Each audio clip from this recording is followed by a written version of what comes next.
चलिए नमस्कार दोस्तों, स्वागत है आप सभी का। और आप सभी की ग्रुप 5 की वैकेंसी आ चुकी है, जिसमें मैंने आपको पहला चैप्टर करवाया था शरीर रचना, और आज का आपका दूसरा चैप्टर है। हम इसमें करेंगे चैप्टर वाइज 5000 प्लस क्वेश्चन। ठीक है, तो आज से पहले मैंने आपको जितने भी वीडियो कराए उसमें चैप्टर का हिसाब से शरीर रचना जो चैप्टर था उसके 50 क्वेश्चन करवा दिए थे।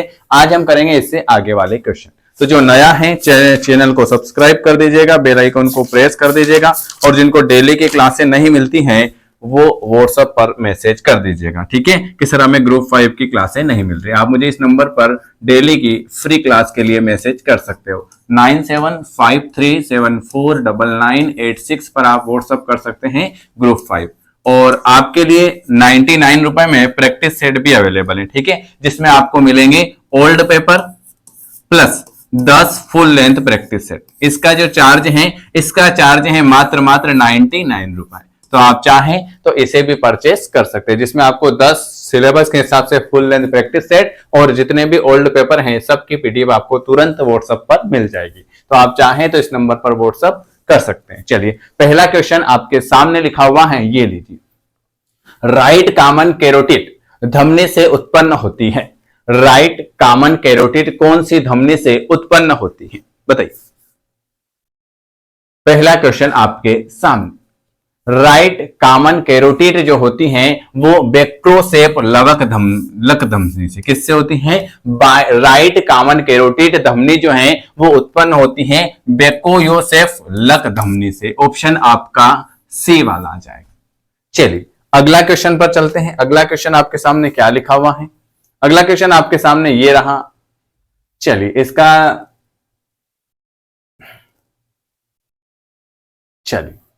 अगला क्वेश्चन लिखा हुआ है,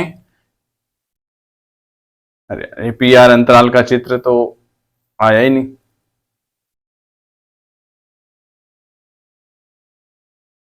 ये सारे क्वेश्चन आपके एग्जाम में पूछे हुए हैं। ये 75 नंबर वाला जो पेपर आएगा उसके। ठीक है, चलिए लिखा हुआ है हाइपरकैलेमिया। हाइपरकैलेमिया में ईसीजी परिवर्तन के संबंध में सही कथन बताना है। हाइपरकैलेमिया ईसीजी परिवर्तन के संबंध में आपको सही कथन बताना है।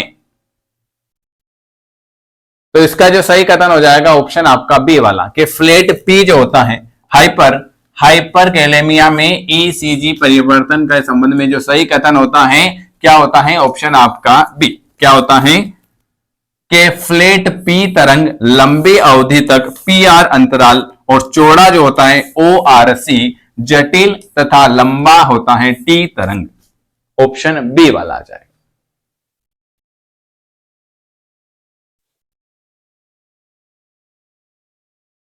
पी वाला चौड़ा होता है, पी आर वाला लंबा होता है, क्यू आर एस वाला चौड़ी होती है, एस टी धसा हुआ होता है, और टी लंबी या ऊंची छोटी होती है।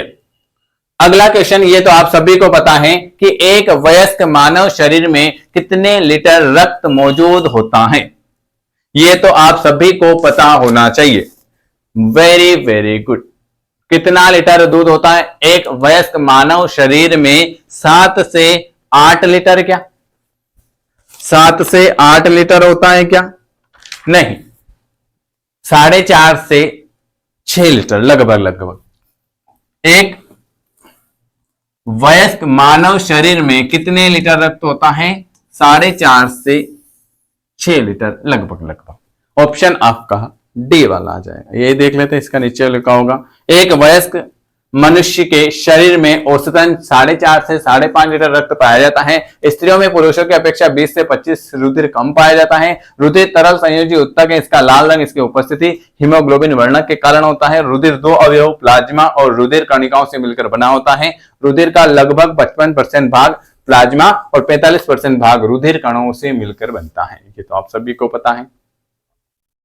चलिए, यदि एक नर्स, आप सभी की एग्जाम होगी, आप सभी पास होगी, आप सभी की सैलरी आएगी, तो अगर डॉक्टर साहब आपसे पूछ लेते हैं कि यदि एक नर्स ईसीजी का मूल्यांकन करती हैं और 100 टूथ वाली पी तरंगे को देखती हैं तो निदान क्या होगा?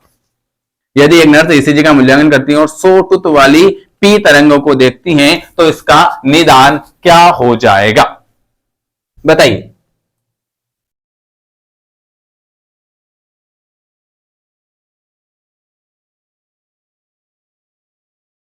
बिल्कुल सही जवाब। 56 नंबर का क्वेश्चन आपके सामने आ जाएगा कि आनंद स्पंद, यदि एक नर्स ईसीजी का मूल्यांकन करती हैं और इसकी 100 टूथ वाली पी तरंगों को देखती हैं तो इसका निदान जो हो जाएगा वो आनंद स्पंद हो जाएगा।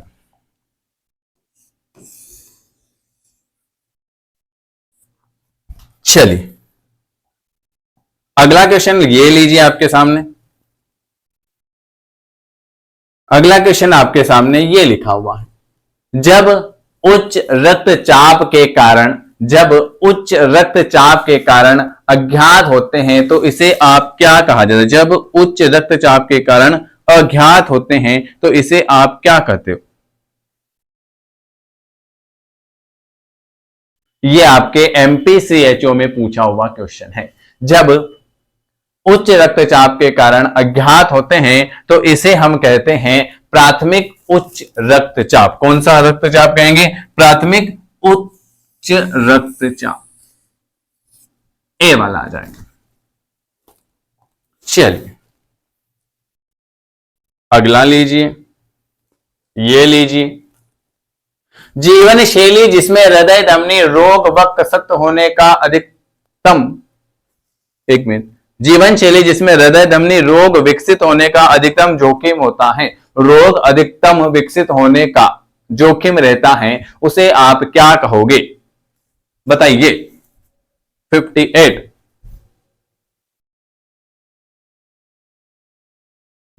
बिल्कुल सही जवाब। 58 नंबर का क्वेश्चन कि जीवन शैली जिसमें हृदय धमनी रोग विकसित होने का अधिक जोखिम होता है उसे हम जो कहेंगे उसे हम कहते हैं आसीन जीवन शैली। क्या कहेंगे? आसीन जीवन शैली। ऑप्शन आपका बी वाला आ जाएगा। ठीक है, चलिए अगला ले लीजिए। जिनको प्रैक्टिस क्वेश्चन लेना है ले लेना, नहीं लेना है कोई बात नहीं। देखो जाते टाइम पे प्रैक्टिस करना बहुत जरूरी है, इसलिए रक्तचाप की, एक मिनट, क्या लिखा हुआ है?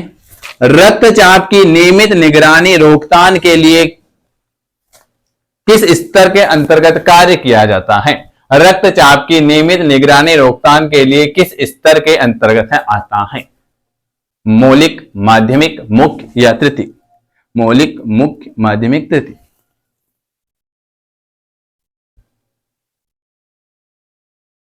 Very very good. वो जो आता है सी वाला, माध्यमिक। रक्तचाप की नियमित निगरानी रोकने के लिए माध्यमिक स्तर के अंतर्गत कार्य किया जाता है। कौन सा स्तर? माध्यमिक। चलिए अगला ले लीजिए। ये सारे क्वेश्चन पूछे हुए हैं, ये लो भाई, लिखा हुआ है इम्यूनोग्लोब्यूलिन जो नवजात को आंत संक्रमण से बचाता है वो क्या है? EAG, EGD, EGG या EGF? इम्यूनोग्लोब्यूलिन जो नवजात को अंत संक्रमण से बचाता है वो क्या है? वेरी गुड, उसे हम कहते हैं IAG। IAG क्या कहेंगे? IAG। ये जो होता है इम्यूनोग्लोबिन को नवजात को आंत संक्रमण से बचाने का कार्य है IAG। अगला ले लीजिए भाई। ये क्वेश्चन आपको ऐसे ही लग रहे हैं लेकिन 75 नंबर के हैं तो पढ़ना पड़ेंगे। निम्नलिखित में से कौन हवा को फेफड़ों में जाने की अनुमति देता है? हवा को फेफड़ों में जाने की अनुमति कौन देता है? बताइए, हवा को फेफड़ों में जाने की अनुमति कौन देता है?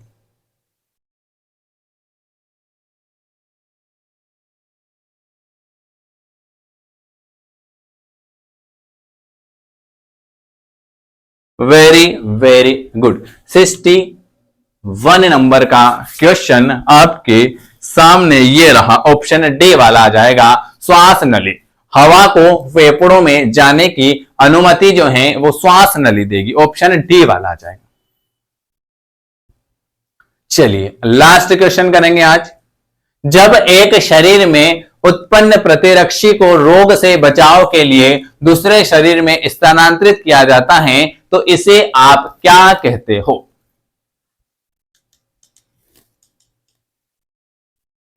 बताइए। जब एक शरीर में उत्पन्न प्रतिरक्षी को रोग से बचाव के लिए दूसरे शरीर में स्थानांतरित किया जाता है तो इसे आप क्या कहोगे? Very very good. इसे हम कहेंगे निष्क्रिय प्रतिरक्षा। क्या कहेंगे?